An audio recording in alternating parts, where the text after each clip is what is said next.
Hi physics nerds. My goal today for this little short review is I want to talk about problems with inclined planes. And I know some of you are still struggling with that idea, so I've created a problem right here that you can look at that we're going to solve real quickly. The scenario is this: we have a ramp, we have a 70 kilogram mass on the ramp, and the ramp makes a 30-degree angle.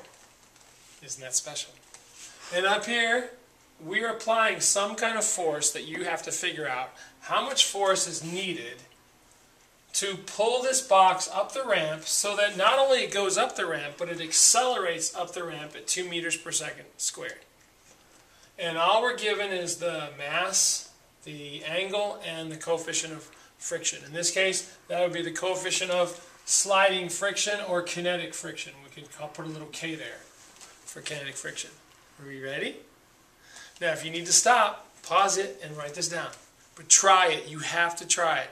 You never learn to do it unless you butterfly a little bit. If you don't know what that means, ask somebody. All right. So, first thing we want to do is when you follow my steps in doing this, is you want to isolate your system and draw a free body diagram. So I want to look at the forces on that block, so I put a little dash line around the block. That's my system. And now I'm going to draw my free body diagram. Booyah. So here's my dot that represents the block, and we have gravity going straight down, and I can label that gravitational force many things: Fg, W. I like to use mg because it reminds me of the equation for weight. That's the force going down.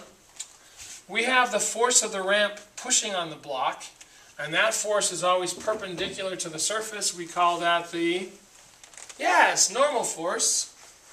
And so I'm going to draw a force going this way. I'm going to label it with a funky fresh N for normal force.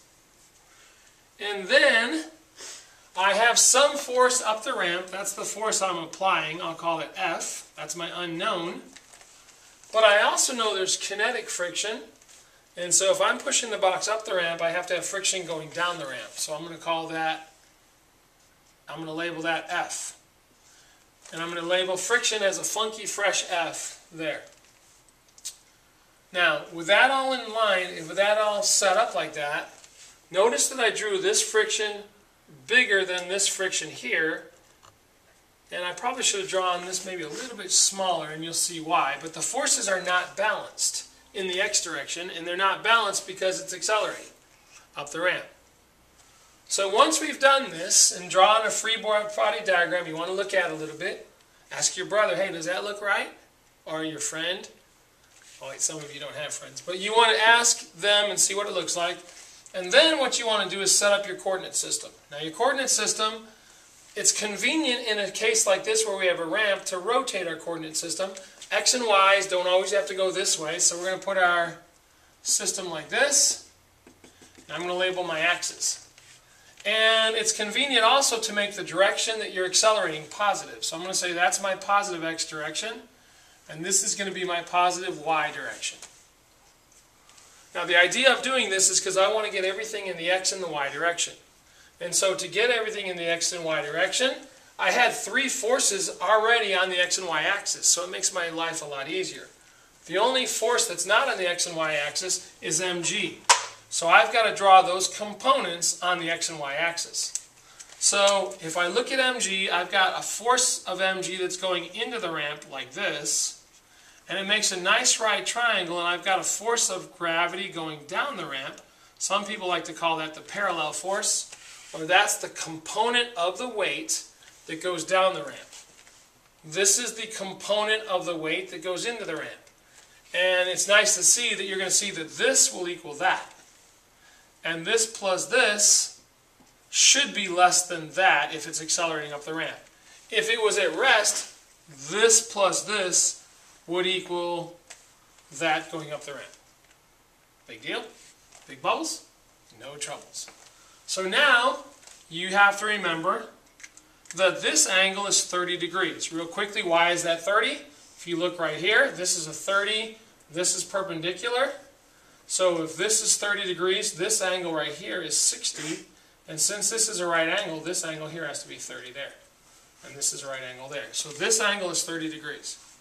So now you have to use your knowledge of trig, and this is opposite over hypotenuse, so I'm going to use sine of 30 times mg. I'm going to put the mg up here, it looks better. And then this is adjacent, so I'm going to use cosine, or mg times the cosine of 30. Now that you have everything in x and y components, the next step is to write your equations. So let's start in the y direction. The sum of the forces in the y direction. Now looking at it, it's really nice that we rotated a coordinate system, because when we're going up the ramp, the blocks is staying on that coordinate system, so it's not accelerating up the ramp. I mean, it's not accelerating in the y direction now that I've changed my coordinate system and rotated it. So I can say the sum of the forces in the y equals 0. Well, what are those forces in the y? Well, we have, start with your positive, n minus mg times the cosine of 30 equals 0. You say, what about this mg? The reason you don't need this anymore, don't even worry about it anymore, because you now have your y component right there. So I know that my normal force is equal to mg times the cosine of 30. And that was intuitively obvious by just looking at this. You know that this has to equal that. But on the AP test, if you write this out, you probably get a point, depending on the scenario. So now I can figure out my normal force is mass, which is 70 times gravity. We'll use 10 because that's a lot easier, times the cosine of 30. So that's 700 times the cosine of 30. And the cosine of 30 is 0.866. I should have done a number that I know in my head. Times the cosine of 30. And you get 606 newtons. That's my normal force. So that's step one. I mean, the first part. Now you do the same thing in the x direction. But because it's accelerating, you don't say they equal 0. Now the forces in the x equal mass times acceleration, and you could say in the x. What are the forces in the x? Start with your positive. You have the force up the ramp, which is what you're looking for, minus the friction, minus the force of down the ramp, mg sine of 30, equals ma. Well, now let's plug in some values. F minus, I don't know friction yet, but I know m is 70, gravity is 10, sine of 30 is 1/2, times 70 times the acceleration up the ramp is 2. So we have F minus 350 equals 140. So F minus the friction, the force up the ramp minus the friction, has to equal 350 plus 140, which is what? 490 newtons. But you say, well, sir, I can't solve that. What am I going to do? Well, now you got to find the friction. So now we use the third equation, now that we're dealing with mu. Mu is equal to the force of friction over the normal force. And so the friction is equal to mu times the normal force. Well, we know mu is 0.40, the normal force is 606.